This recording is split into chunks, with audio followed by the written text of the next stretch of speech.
नमस्कार, मी विलास आठवले. मी आहे जालना लोकसभा मतदारसंघामध्ये आणि मराठवाड्यातील अत्यंत महत्वाचा लोकसभा मतदारसंघ आहे. याचं कारण असं की रावसाहेब दानवे जे भाजपचे प्रदेश अध्यक्ष आहे ते या मतदारसंघात गेल्या वेळेला जिंकले होते आणि या मतदारसंघात नेमका 5 वर्षात काय विकास झाला, या मतदारसंघातले लोक काय म्हणतायत, या मतदारसंघामध्ये काय व्हायला पाहिजे होतं काय नाही व्हायला पाहिजे होतं यावर मी चर्चा करणार आहे. आणि त्याचबरोबर केंद्रीय राजकारणात ज्या घडामोडी होत आहेत त्याविषयी जालनाकरांचं नेमकं मत काय हेही जाणून घेणार आहे. या चर्चेत आपण सगळे सहभागी होतात. आपल्या सगळ्यांचं स्वागत.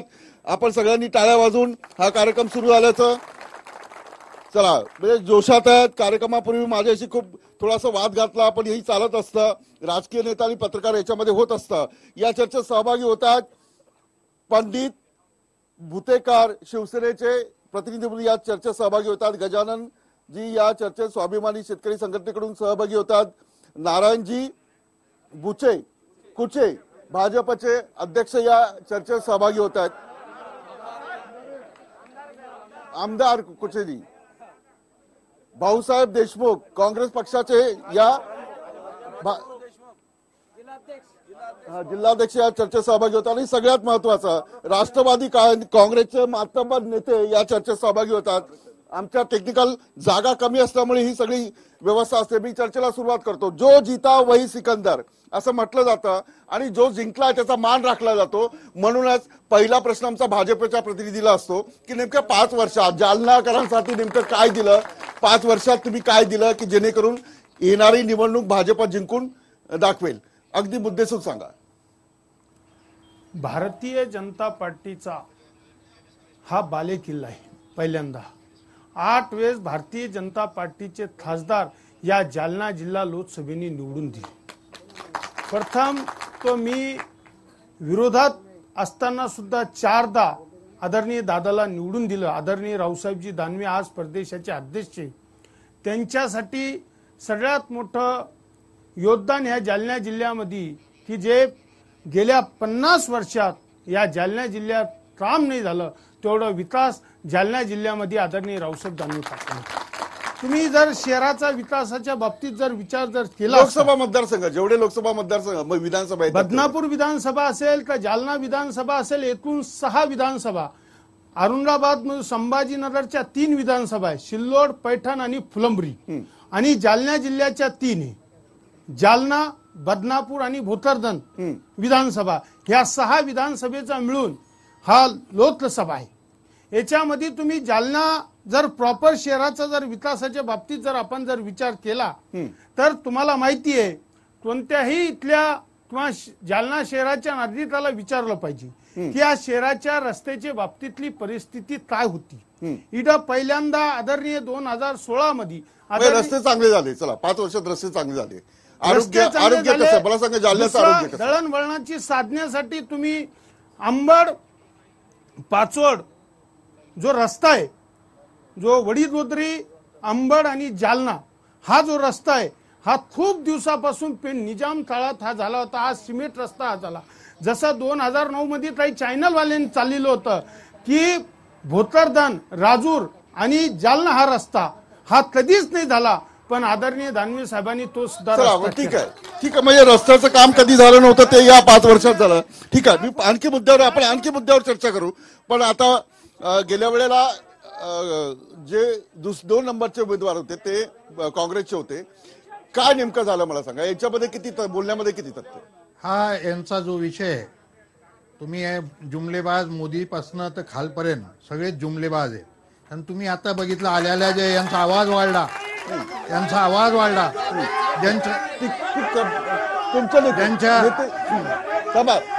त्यांच्याजवळ मुद्दे ना. खाली बस. एक मिनिट खाली बस. याच्यावरूनच तुमच्या येतो परत येतो. मी पुन्हा तुमच्याकडे येतो. आम्ही ते बोलत असताना पुन्हा येतो तुमच्याकडे. ऐका मी बरोबर मी मुद्द्याच घेतो. तुम्ही काय चिंता करू नका. म्हणून आता तुम्ही शांत बस. नाही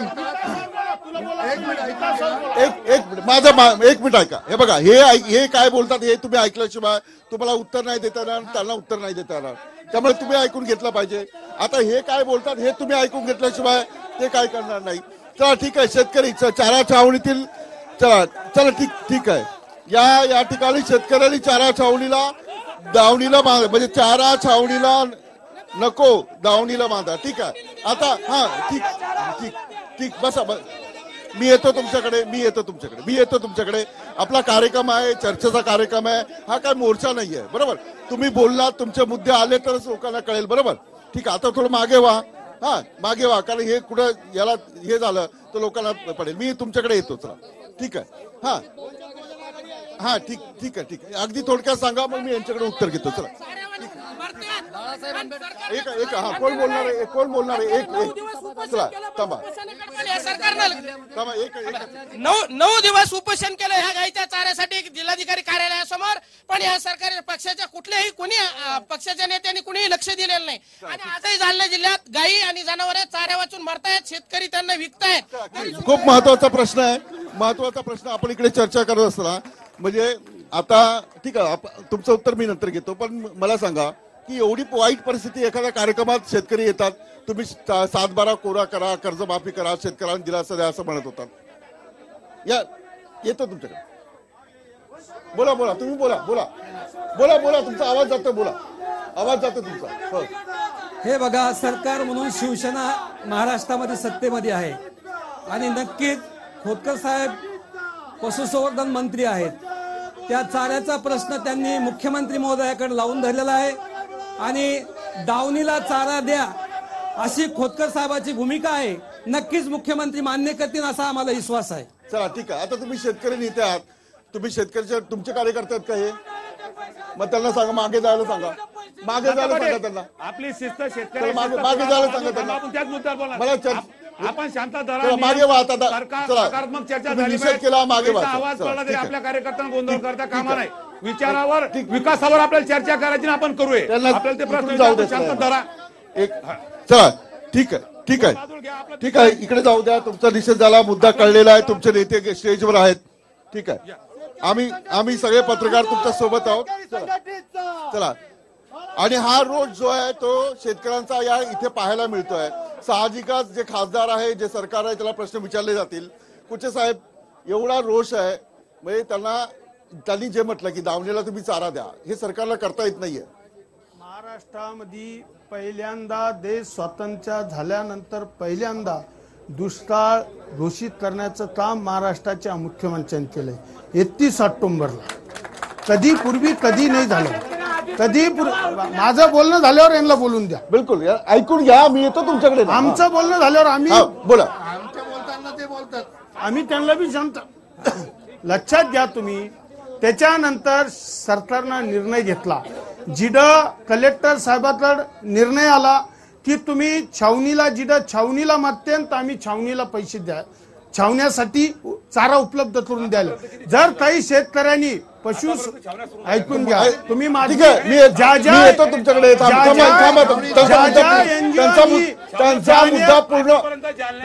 त्यांचा मुद्दा पूर्ण होऊन द्या. त्याचा ऐकून घ्या, नंतर मी तुम्हाला संधी देतो. बोला. पूर्ण होऊन द्या. हे बी आमच्या ताटात जेवलेले राजू शेट्टी आमच्या सोबतच होते. हे का बोलते स्वाभिमानीने एवढं आमच्या ताटात नुसतं खाल्लं ना राजू शेट्टी ना. हे काय बोलते शेतकऱ्यांचे. अरे यांची दुकानं म्हणून हे मध्ये डिस्टर्ब तुम्ही मुद्दा मांडा. कोचे साहेब, तुम्ही आमदारात मुद्दा मांडा. चला. मला म्हणायचा उद्देश आहे, जिथं मागणी केली की आम्हाला चारा छावणीसाठी आम्ही काही कारखान्याला परवानगी दिल्या, काही एनजीओ पुढे आल्या, त्यांना चारा छावणीसाठी परवानगी दिल्या आणि आम्ही सर्वे केला. पशुधनासाठी जेवढा सर्व होईल तेवढा आम्ही दावणीला पैसे द्यायला सुद्धा महाराष्ट्रातलं सरकार तयार. चला ठीक आहे. म्हणजे महाराष्ट्राचं सरकार काम करते. चला. आता यांनी जो मुद्दा उपस्थित केला की चारा छावणी असेल, शेतकऱ्यांचं कर्ज असेल, आम्ही सातत्यानंतर त्यांना मदत करतो शेतकऱ्यांना. काय परिस्थिती आहे साहेब? या लोकांना माहिती आहे का महाराष्ट्रामध्ये काय केलं माहिती आहे का? लोक चारा छावणी मागतात, याने छमछम बार सुरू केले. फक्त तुम्ही ऐकून घ्या. और आज जनावर मरू लागले. आज शेतकरीचे काय हाल झाले, हे सरकारने शेतकरीची वाट लागली.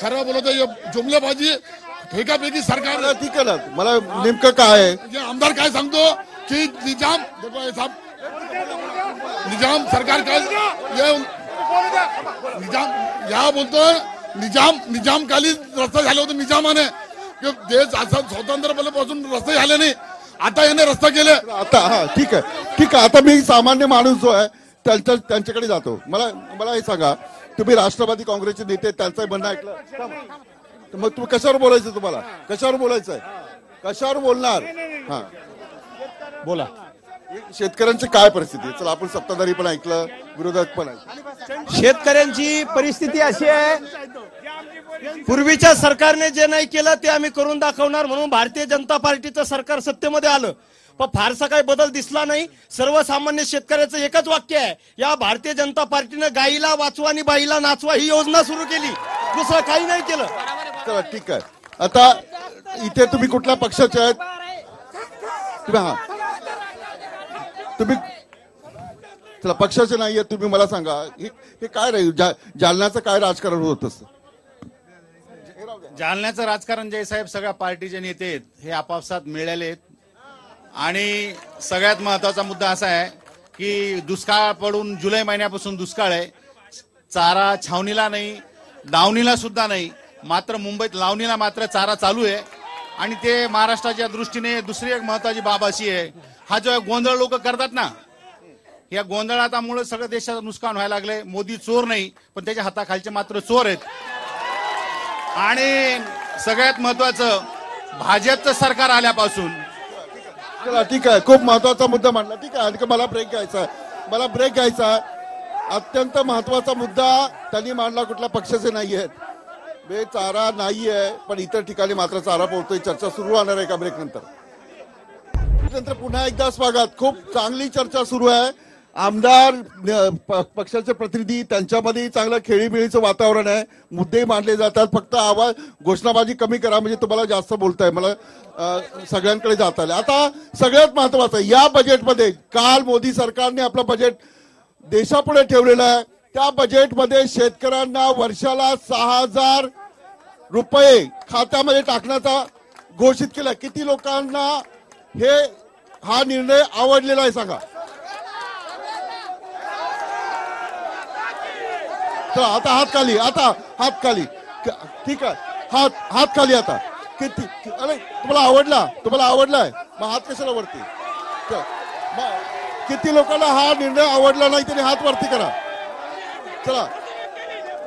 चला ठीक आहे आता शेतकरी नेते जे आहेत मला सांगा आमदार आहेत केंद्र सरकार आहे राज्य सरकार आहे यांनी जे मुद्दे मांडले कर्जमाफी दिली आता शेतकऱ्यांची योजना आहे 6,000 रुपये वर्षाला मिळतात काय तुमचं मत आहे सांगा कालचा जो अर्थसंकल्प सादर झाला देशातल्या शेतकऱ्यासाठी ह्यो दुर्दैवी अर्थसंकल्प आहे जेणेकरून आज 6,000 रुपये शेतकऱ्याला देणार म्हणल्यानंतर जर शेतकऱ्याला रोज पडला 16 रुपये 66 पैसे म्हणजे शेतकऱ्याचं पाणी पोसायचं काम हे केलं हा खरी अर्थ काय दुष्काळ आहे या जालना जिल्ह्यामध्ये सबंध दुष्काळ आहे शेतकरी दुष्काळावर वरपळतोय आमची मागणी अशी होती की मोदी सरकारला विकासात्मक की शेतकऱ्याला तात्काळ आता दुष्काळाची हेक्टरी 50,000 रुपये मदत संपूर्ण कर्जमुक्ती आणि शेतकऱ्याला छोटं राज्य तेलंगणा राज्य आहे छोटं आहे तेलंगणा राज्याप्रमाणे खरीपासाठी 10,000 रुपये एकरी पर एकरीच म्हणजे एकराची 8 नसताना मदत जर दिली तर शेतकरी वाचू शकतो नाही तर शेतकरी वाचू शकत नाही दुष्काळाला मरायला लागला कर्जमुक्त काहीच नाही आणखी केलं पाहिजे अजून करायला पाहिजे आणखी करायला पाहिजे पण मध्ये मला ब्रेक मध्ये हे जे शेतकरी आहे कागदपत्र दाखवत होते हे नेमकं काय अगदी थोडक्यात सांगा मला दुसरा मुद्दा चर्चेला घ्यायचा साहेब मी 2009 मध्ये 1,19,000 कर्ज काढलं होतं त्यानं फक्त 35%च माझ्या खात्यावर पेमेंट आलं नाही अजून येणार आहे म्हणे तर हे तर माझ्याकडे 41,650च दिले फक्त माझ्याकडे फक्त 1.5 लाख रुपये कर्ज आहे आता सध्याच्या परिस्थितीत डोक्यावर 1.5 लाख कर्ज आहे किती मिळाले 35% फक्त 35% दिले त्याने ते म्हणे का मिळाले नाही मोदी सरकारनं सांगितलं सरकार मोदी सरकार जाऊ द्या ठीक आहे प्रत्येक गोष्ट काय पंतप्रधानावर टाकता येत नाही अधिकाऱ्यांचं काय म्हणणं होतं अधिकाऱ्यांचं म्हणण्यावरून शासनानं निकष ठेवलेले हे मोदी सरकार सारं फसवणूक करून राहिलं आणि फडणवीस फसवणूक करून राहिलं रावसाहेब दानवेला मी 10 वेळेस फोन लावले माझ्याकडे रेकॉर्डिंग रावसाहेब दानवे सरकारने निकष ठेवले त्यानुसार हे कमी मिळत आहे म्हणजे अधिकाऱ्यांचं काय नाहीये पण या ठिकाणी आणखी काही महत्वाचे मुद्दे आहेत जालना लोकसभा मतदारसंघात आणखी काही महत्वाचे मुद्दे आहेत ते आपण चर्चेला घेणार आहोत तुम्ही काय हे दप्तर आणलंय मी जालना रेल्वे संघर्ष समितीचा आहे आणि हा रेल्वेचा हा प्रश्न 1 मिनिट जरा रेल्वेचा प्रश्न महत्वाचा आहे ना तुमच्यासाठी मग ऐका चर्चा होऊ द्या मग इधर भैया बोला बोला. आम्ही कोणत्या पक्षाचे नाही, परंतु जालना हा भारताचा केंद्रबिंदू आहे इतिहासाचा, आणि जालना हा रेल्वेचा फार महत्वाचा आहे. 1906 पासून आमची जालना रेल्वे खामगाव इथे मंजूर झालेली आहे. आतापर्यंत त्याला कोणतेही पैसे मिळालेले नाही. ते पैसे मिळवण्यासाठी आम्ही संघर्ष करत आहे. आणि खासदार दानवे साहेब 3 वेळेस खासदार झाले, रेल्वेचं कोणतंही काम झालं नाही, परंतु यावेळी ते खासदार झाल्यामुळे आम्हाला जनशताब्दी मिळाली. परंतु आमचा महत्वाचा मुद्दा आहे की जालना खामगाव, कारण 3-4 वेळेस त्यांना लोकांनी इथं मतदान केलेलं आहे आणि त्याचा रण चुकवण्यासाठी त्यांनी जालना खामगाव हे मंजूर करावी. त्याला ठीक आहे. आता थोडक्यात जालना प्रत्येकाला संधी मिळाली, पण ठीक आहे. आता आपलं नाव काय साहेब? एक मला बोलून द्या ना. नाही थांबा. ठीक आहे. आता मी बर एकाला, आता तुमच्यापैकी एकाला संधी मिळाली. मला ही जी परभणी ते मनमाड अशी दुहेरी लाईन होणार होती, तिचा निधी थांबवण्यात आला अशी बातमी आहे. काय नेमकं आहे? कुणीतरी चुकीचं संभ्रम उपस्थित करतंय. तुम्हाला सांगतो, पूर्वी जनशताब्दी ही संभाजीनगरहून होती. आदरणीय दानवे साहेबांनी सेंट्रल गव्हर्नमेंट मधून जालन्याहून आणले. ऐका ना, जालन्याहून आणले. ऐका, मग उत्तर देता येईल तुम्हाला. ऐका ना तुम्ही. हे रेल्वे संघर्ष समितीच्या लोकांचं मनापासून अभिनंदन करतो. ह्या लोकांनी जे जे संघर्ष केला त्या सगळ्या गोष्टीला यश आलंय. त्यांचं म्हणणं आहे आता पुढे की ही लाईन अशी झाली पाहिजे, असा त्यांचं म्हणणं आहे. ती आम्ही पाठपुरावा करून पुन्हा करायला लावू.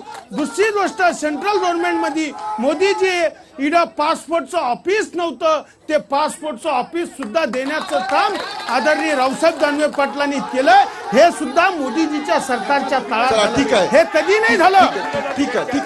ठीक आहे. मला ब्रेक घ्यायचा. ब्रेक नंतर ही चर्चा सुरू राहणार आहे. कुठेही जाऊ नका. टीव्ही मराठी पाहत राहा. एका ब्रेक नंतर भेटूया. लोकसभा मतदारसंघ आहे. हा कार्यक्रम सुरू असताना काय चित्र आपण पाहतोय.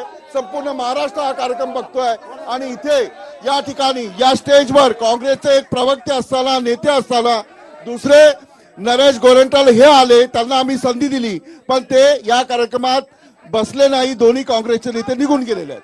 पण मी कार्यक्रम थांबवणार नाही. हा कार्यक्रम माध्यमांचा आहे. इथे कुणाचीही दादागिरी चालणार नाही. संपूर्ण महाराष्ट्र हा कार्यक्रम पाहतोय. जे उपस्थित आहेत त्यांच्याशी मी चर्चा करेन. बसा तिथे बस.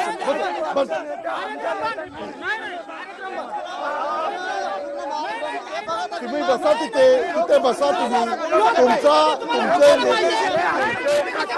नेते जे आहेत, तुमचे नेते जे आहेत त्यांना तिथे बसवा.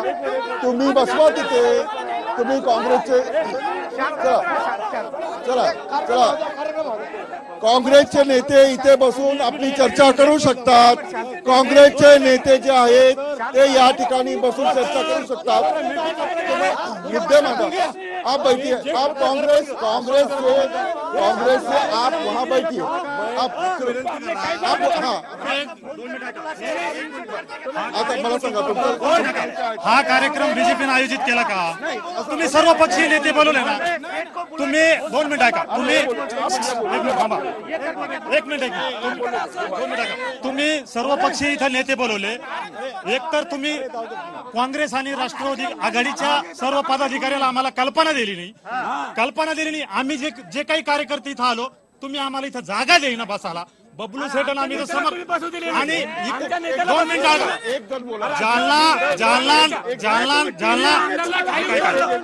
जालना नगरीचे नगराध्यक्ष जे 75,000ची लीड घेऊन मराठवाड्यात नाही महाराष्ट्रात सर्वप्रथम विजय झालेले, त्यांना सुद्धा नरेंद्र मोदी साहेबांना सुद्धा ट्विटवर साहेबाचं अभिनंदन केलेले. त्यांना सुद्धा तुम्ही जागा देना बसू देना. मी सुद्धा त्यांचं अभिनंदन करतो आणि त्यांना बोलवलं होतं. ठीक आहे. आले त्यांना वरती बस. ठीक आहे. बस त्यांना बसवा. चला ठीक आहे. बसवा तुम्ही. चला त्यांना बसवा. चला तुम्ही या. ठीक आहे. चला माझी विनंती आहे, गोरेंटल यांना विनंती आहे की त्यांनी या कार्यक्रमात सहभागी व्हावा. आणि हा तुम्ही कार्यक्रम बघताय. माध्यमात जे असतं जे लोकांमध्ये जातं, लोकांमध्ये कार्यकर्ते नेते कसे वागतात त्याचं चित्रण करत असतं. आणि इथे काँग्रेस पक्षाचे जे आहे त्यांना मी इथे निमंत्रित केलं होतं. काँग्रेस पक्षाचे नेते इथे होते. ते आल्यानंतर त्यांना ब्रेकमध्ये आम्ही इथे निमंत्रित केलं होतं, तरी सुद्धा ते गेलेले. तरी सुद्धा ते जर इथे असतील तर त्यांनी पुन्हा या ठिकाणी यावं आणि चर्चेत सहभागी व्हावं. मला सांगा, आपण चर्चा करूया मुद्द्यांवर. आणखी काय मुद्दे आहेत? मला हे सांगा की आता सेना भाजपची युती होत नाहीये. युती होणार आहे का? कारण अर्जुन खोतकर आणि रावसाहेब दानवे यांच्यामध्ये खूप वाकयुद्ध सुरू आहे. एक मिनिट, आमच्या पक्षाची स्पष्ट भूमिका आहे. उद्धव साहेबांनी स्पष्ट सांगितलं आहे, जे काही वचन दिले होते वचननाम्यामध्ये, समान नागरी कायदा असन, राम जन्मभूमी असन, हे सर्व अधुरा मुद्दे सुटले पाहिजे. नंतर युतीचं पाहू. ह्यावेळेस आम्ही शिवसेना पण मागू शकतो ही जागा. 2 जिल्हा परिषद अध्यक्ष आमचे शिवसेनेचे या मतदारसंघामध्ये, ग्रामीण भाग पूर्ण शिवसेनेचा आमचा, त्यामुळे शिवसेना पण या ठिकाणी बहुमताने निवडून येऊ शकते. पण खोतकर यांनी असं म्हटलं की समजा युती झाली नाही तरी आम्ही लढणार, कारण जर युती झाली तर तुम्हाला जागा सोडावी लागेल. हो, अगदी खोतकर साहेबांनी डिक्लेअरच केलं निवडणूक लढणार आहेत. 100% म्हणजे यांचा उमेदवार असेल तरी लढणार आहेत. चला, आता मला सांगा, मला पक्षाला अगोदर शिवसेनाच उमेदवारी आम्ही मागून घेणार आहेत, जेणेकरून 2 जिल्हा परिषद अध्यक्ष आमच्या मतदारसंघामध्ये आहेत. ठीक आहे. आता मला सांगा, हे लढणार आहे, तुमची युती झाली तर आता तुमच्या पुढे पर्याय काय? हा परंपरागत भारतीय जनता पार्टीचं ही लोकसभा भारतीय जनता पार्टी लढती, संभाजीनगर शिवसेना लढती. जर युतीमध्ये वर निर्णय जर झाला, आम्ही ही भारतीय जनता पार्टीची जागा आहे, ही आम्ही लढणार युतीमध्ये. आणि जर याच्या उपर पक्षाने जर निर्णय घेतला की याच्यात बदल करायचा, आम्ही स्वागत करू.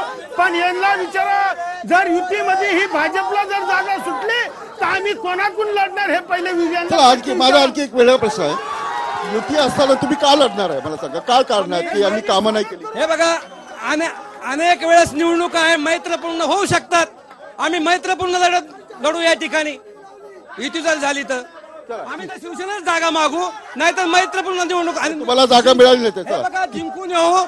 भाजपच्या काकडे खासदारांनी सांगितलं की ही 1.5 लाखाने रावसाहेब दानवे पडणार आहेत, त्याच्यामुळे त्यांनी हट्ट सोडून द्यावा, शिवसेनेला जागा हट्ट सोडावा. तुम्ही शिवसेनेला जागा सोडली पाहिजे. मला हे सांगा, हे बघा, यांना न बोलवता येऊन बसले, यांना मी म्हटलं होतं संधी देणार. अशा प्रकारचं वंचित बहुजन आघाडीचे तुम्ही. तुम्ही वंचित तुमचं काय नाव आहे? दीपक डोके, भारी बहुजन महासंघ जिल्हाध्यक्ष आहात. मी तुम्हाला म्हटलं होतं संधी देईल म्हणून, तुम्हाला वरती बोलवलं नव्हतं. तरी सुद्धा तुम्ही आलात, तरी मी तुमचा मान राखतो. चला, पण हे चुकीचं आहे, अत्यंत चुकीचं आहे. मी नंतर तुमच्याकडे येतो. मला हे सांगा, आता चारा छावण्या वगैरे प्रश्न आला, दुष्काळाची काय अवस्था आहे? काही 4 महिन्यांनी दुष्काळ समजा पडला तर काय अवस्था होईल? दुष्काळाची एवढी तीव्रता आहे सर, आज जनावराला पाणी, माणसाला पाणी प्यायला नाही, अशा परिस्थितीमध्ये यांना निवडणुकीचं पड आहे. शेतकरी या मराठवाड्यातला, जालना जिल्ह्याचा पर दिवस 8 आत्महत्या व्हायला लागली. आणि जनावराला चारा नाही, माणसाला खायला, शेतकऱ्याला पीक कर्ज नाही. अशा परिस्थितीमध्ये गावगाड्यामध्ये जर आता निवडणुका झाल्या तर शेतकरी यायला यांची जागा दाखवल्याशिवाय राहणार नाही का? शेतकऱ्याचाच उमेदवार आणि शेतकऱ्याचाच वर्ग लोकसभेत शेतकऱ्यांचा उमेदवार तुम्ही उभा करणार. काय मला शेतकऱ्यांच्या प्रश्नावर तुमचा पक्ष काय करतो सांगा साहेब. हा जिल्हा जो आहे हा अतिशय अन्यायग्रस्त जिल्हा आहे. या जिल्ह्यामध्ये मागच्या आठवड्यामध्ये माळी समाजाच्या भराडखेडा या गावामध्ये एका महिलेला रावसाहेब भवर नावाच्या भारतीय जनता पार्टीच्या जे काही जिल्हाध्यक्ष शेतकरी मोर्चाचे आहेत, त्यांनी अतिशय त्या ठिकाणी अमानुष पद्धतीनं ते काय कृत्य केलेलं आहे. आणि अशा वेळेस वंचित बहुजन आघाडीच्या वतीनं इथल्या भारतीय जनता पार्टीचा या ठिकाणी आम्ही निषेध या ठिकाणी माळी समाजाच्या वतीनं करतो. आणि प्रचंड असा मोर्चा त्या भारतीय जनता पार्टीच्या जे काही पदाधिकारी त्या ठिकाणी त्या पीडित महिलेला, माळी समाजाला अतिशय अन्याय. ठीक आहे, तुम्ही आता उत्तर द्या. तुम्हाला बोलायचं होतं, बोला. याच्यावर बोलायचं तुम्हाला. बोला. जे जिल्ह्याचे हे बोलतात. थांबा, भारिपचे यांनी जो आरोप लावला, ऐकून घ्या. जिल्हा परिषद मध्ये भारतीय जनता पार्टीनं त्याला तिकीट दिलं नाही, त्याला जिल्हा परिषद मधून काढून टाकलंय तेव्हा. आणि आमचा जिल्हा जिल्हा किसान मोर्चाचा जिल्हा अध्यक्ष आजही दत्तू पाटील लहाने, तो आमच्या पक्षाचा कार्यकर्ता नाहीये. चला, हे तो कोणी पक्षाचा आरोप तुमचा लावून- कार्यकर्ता नाहीये, पण खाली जे कार्यकर्ते आहेत किंवा सामान्य माणसं त्यांच्याशी मला काही चर्चा केली पाहिजे. चला, भाजपचे आमदारच बोलतात त्यामुळे तो मुद्दा क्लिअर झाला. तुम्ही जे शांत बसले, जे या कार्यक्रमाला थांबले, त्यांना मला संधी दिली पाहिजे, बिलकुल संधी दिली पाहिजे. तुमचे नेते बोलतात, पण मी एक दोन प्रतिक्रिया घेईल तुमच्याकडे. मला हा, तुम्ही कुठल्या पक्षाचे? भाजपच्या. ठीक आहे, मी नंतर कुणाला तरी संधी देतो. चला, ठीक. विद्यार्थी नाही थांबा, तुम्ही हा बोला. हे काय, कुठला पक्ष? आम्ही अखिल भारतीय सेनेचे. इथे अखिल भारतीय सेना आहे. अरुण गवळी साहेबांचा पक्ष इथे आहे जालन्यामध्ये. चला, काय प्रश्न आहेत जालन्याचे? इथं जे भाजप सरकारने जे फंड दिलेला आहे, इथले जे खासदार साहेब आहेत, त्यांनी जे अशा मूर्ख लोकांना वाटून दिलेलं आहे. इथं सगळे रस्ते कच्चे आहेत. यांनी जो फंड दिलेला आहे त्याचा गैरवापर झालेला आहे आणि भाजप सरकारने इथं काही राजकीय गुंड पाळून ठेवले, त्याच्यामुळे स्त्री जातीला सगळ्यात मोठा धोका आहे. आणि यांनी जाफराबाद मध्ये एका गरीब कुटुंबाला शारीरिक आणि मानसिक त्रास दिलेला आहे. यांच्या मी उत्तर घेतो तुमच्याकडून, पण अरुण गवळी हे पूर्वी गुन्हेगार होते, गुंड होते, पण आता त्यांचा पक्ष आहे. चला, ठीक आहे, चांगली गोष्ट. राजकारणात आलं पाहिजे, काम केलं पाहिजे, राजकारण घेऊन. डॅडी, चला डॅडी, सामाजिक सुधारक ही चांगली गोष्ट आहे की राजकीय पक्ष काढून ते पुन्हा राजकारणात येतात. ही चांगली गोष्ट आहे, कारण चला, डॅडींचा पक्ष या ठिकाणी आहे. ठीक आहे, सामान्य मी तुमचा प्रश्न मी उत्तर घेतो. ठीक आहे, मी उत्तर घेतो तुमचं, नंतर उत्तर घेतो मी. चला, डॅडींचा पक्ष आहे. डॅडी चला, डॅडी. ठीक आहे. हा, गेल्या 5 वर्षापासून आम्ही भाजप सरकारवर विश्वास ठेवला होता. एवढा मोठा दुष्काळ पडला, आज टमाट्याला भाव नाही, कांद्याला भाव नाही, कापसाची इतकी बिकट परिस्थिती आहे. आज कापसावर कोणी बोलायला तयार नाही. दुष्काळ जाहीर केला, 1 रुपयाची मदत मिळाली नाही. आम्ही नुसत्या दुष्काळीची वाट पाहू, नुसती मदतीची वाट पाहतो. भाजप सरकारनं बिलकुल शेतकऱ्याला अगदी निराश करून टाकलं आणि आज हे विलक्षणचं पडलं यांना. यामुळं या सरकारचा करावा तितकं पैसे मिळाले. इस्लामवाडीचे एकही शेतकऱ्याला बोंडाळीचे पैसे मिळाले नाही. बोंडाळीचे पैसे मिळाले का? बिलकुल मिळालेले नाही. आणि हा नारायण कुचे, हरामखोर नारायण कुचे, याची राजकीय लोक असं नाही करत. ठीक आहे, नाही चुकीचं आहे, नाही चुकीचं आहे असं नाही बोलायचं, बिलकुल नाही बोलायचं. नाही, ठीक आहे.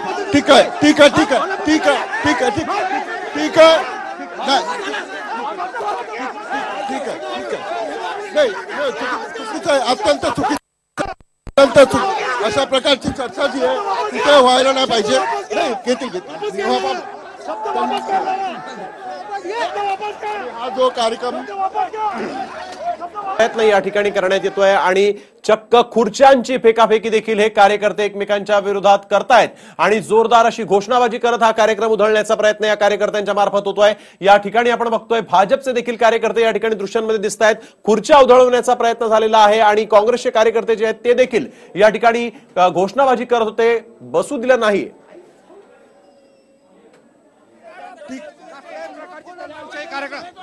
हा कार्यक्रम काही लोकांना ओधळून लावायचा आहे. विकासाच्या बाबतीत चर्चा करायची सोडून देऊन इतर बाबतीमध्ये चर्चा करणं योग्य नाही.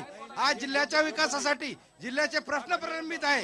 या जिल्ह्याचा विकास या ठिकाणी जालन्यामध्ये खरं तर आमची लाल किल्ला एक्सप्रेस दाखल झाली होती आणि या ठिकाणी या कार्यकर्त्यांनी कशा पद्धतीने गोंधळ घातलेला आहे, खुर्च्यांची मोडतोड केलेली आहे, खुर्च्या फेकून मारलेल्या आहेत. राजकीय कार्यकर्त्यांचं हे वर्तन खरं तर या महाराष्ट्राला शोभणारं नाही, असंच दृश्य या ठिकाणी या लाल किल्ला एक्सप्रेस मध्ये पाहायला मिळालेलं आहे. जालन्यामध्ये आमचा हा कार्यक्रम सुरू होता.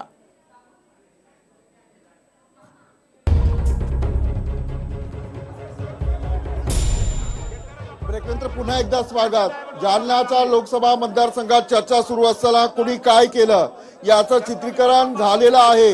कुणी काय अत्यंत चुकीच्या पद्धतीने शब्द वापरण्यात आला, तो शब्द योग्य नव्हता, त्याच्यावर कुठल्या कार्यकर्त्यांनी काय केलंय हे सुद्धा पाहतोय. खुर्च्यांची फेकाफेक झाली, मारहाण झाली आणि जालन्याचं नाव तुम्ही सगळ्यांनी महाराष्ट्रात या पद्धतीने नेऊन ठेवलंय. पोलिसांकडे याची नोंद केली जाते, कारण आणि सगळं कॅमेऱ्यामध्ये रेकॉर्ड आहे. या ठिकाणी जे कॅमेरे आहेत त्याच्यामध्ये सगळे रेकॉर्ड झालेले आहे. पण ते मला असं कळलं की ते माफी मागायला तयार आहात का तुम्ही?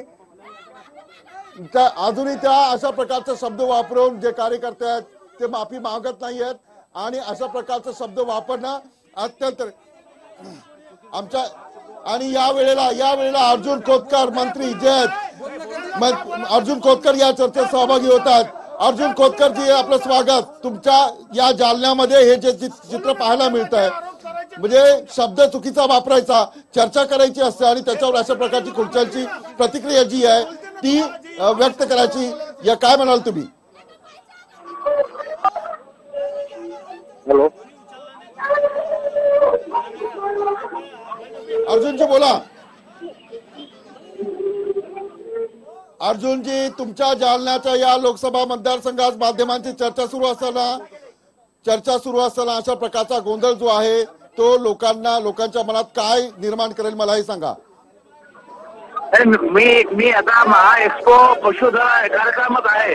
मला काय झालं ते माहिती नाही, पण एका चॅनलच्या कार्यक्रमामध्ये गोंधळ घालणारे कोणी जरी असले ते गोष्टीचा मी निषेध या ठिकाणी व्यक्त करतो.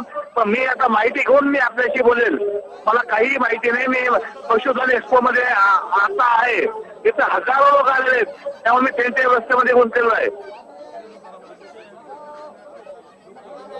अर्जुनजी, मला म्हणजे हे अपेक्षित नव्हतं चर्चा झाली पाहिजे, पण ही चर्चा अत्यंत शांतपणे व्हायला पाहिजे होती. ठीक आहे, राजकारणात थोडस मागे पुढे घोषणाबाजी केली जाते, पण ही जी चर्चा झाली आहे हे तुम्हाला याविषयी दिलगिरी व्यक्त करावीशी वाटते का? संबंध आला आमची काय दिलगिरीचा संबंध आला? आम्हाला माहितच नाही कोणी काय केलं तर. मी महा एक्सपो मध्ये आहे आणि मला माहित नाही कुठं काय झालेलं आहे. आणि जर शिवसेनेकडून काही झालं का? चला ठीक आहे, तुम्हाला माहित नाही, माहिती करून घ्या. पण अशा प्रकारच्या माध्यमांचे कार्यक्रम सुरू असताना कुठल्याही पक्षाचा कार्यकर्ता असतो हे होणं अत्यंत चुकीचं आहे. तेही माननीय आमदारांसमोर, माननीय नेत्यांसमोर हे होणं चुकीचं आहे. याचा हे अपेक्षित नाहीये तुमच्याकडून. तुम्ही सगळे नेते स्टेजवर बसलेले असताना असं व्हायला नको होतं. पण हे जे आहे याविषयी तुमचं मत काय सांगा. चला, तुमच्या लोकांची घोषणाबाजी झाली, हात उचलण्यात आले. ती महिला आहे, ठीक आहे, चुकीचा असेल शब्द, पण त्या महिलेविषयी त्याच्यावर खुर्च्या टाकण्यात आला. हे मी स्वतः डोळ्यांनी पाहिलंय आणि सगळे कॅमेरामध्ये कैद झालंय. ऐकून घ्या, विषय असा आहे, त्या माझ्या बहिणीसारखे आहे. त्यांनी जे शब्द जे पूर्वी वापरले ते शब्द योग्य तर अयोग्य कार्यकर्त्यांनी आमच्यात आहे. पहिले तिथून बी सुरुवात झाली. इथून बी संतापाच्या रागाच्या भरात एखाद्या कार्यकर्त्यांनी समजून घ्या, एखादी खुर्ची जर हे केली असेल त्याबद्दल मी दिलगिरी व्यक्त करू शकतो. पण महिलांनी बी अशा पद्धतीनं माझ्यासारख्या लोक प्रतिनिधीला असं बोलणं हे किती पट तुमच्यासारख्याला योग्य आहे लोकशाहीमध्ये? याचा प्रश्न तुम्हीच उत्तर दिलं पाहिजे. आणि पूर्वी तुम्ही बघितलंय काँग्रेसचे पहिले तुम्ही जिल्ह्याचे अध्यक्ष बसविलेले होते, बरोबर आहे. राजाभाऊ देशमुख म्हणून बसलेले होते. नंतर माझे आमदार गोरंट्याल सेठ आले. काही कार्यकर्त्यांनी खुर्ची ठेवली. तुम्ही सांगितलं 2 लोकाला नाही बसायचं, तो कोणी तुम्हाला धक्काबुक्की केली. आमच्या लोकाला तर शांत बसेल होता.